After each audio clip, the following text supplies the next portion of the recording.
Hey South Africa, John Steenhuisen, leader of the Democratic Alliance here.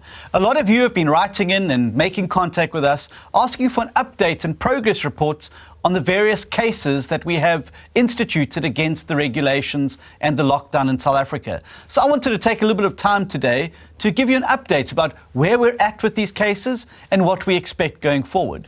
The first case that we have had before the courts was the one against the use of BBBEE and discriminatory requirements in terms of the disbursement of funds by the Small Business Department. I'm happy to say that our papers were lodged and the case has been argued before a full bench of the High Court on the 1st of June. We've then, as you know, instituted a number of challenges against some of the more irrational, unreasonable regulations that have been instituted by government during this period. These relate to the lockdown curfew, the restriction on exercise, as well as the irrational bans on e-commerce and others. We have launched these because we believe that there's an unreasonable restriction on the movement of citizens when this has absolutely no benefit whatsoever in terms of combating the virus itself. We are waiting for a court date for this particular matter. And then we've given a court case papers in terms of the social development, in terms of the restriction on CBOs, NGOs, and other organizations distributing food to poor South Africans.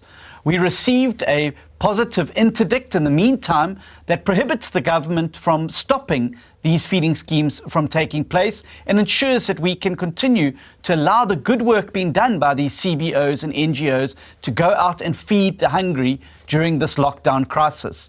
And we will obviously wait for further directions on the 17th of June 2020, where the merits of that case are going to be heard.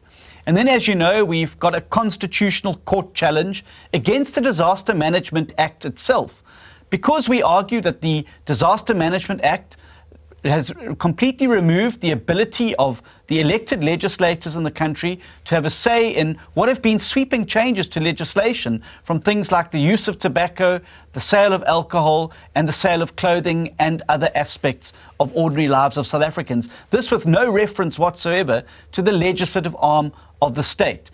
What we've seen is the executive trampling on the exclusive terrain of Parliament and using the Disaster Management Act as a cover to do this.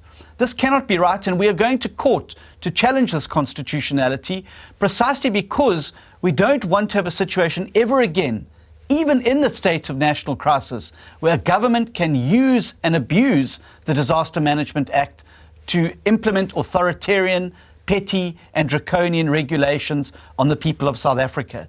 We believe these cases are all absolutely important and need to ensure that they protect and safeguard the civil liberties of South Africans, but also the constitutional prescript that the executive are accountable to Parliament and to the elected representatives that you have sent to Parliament to represent you.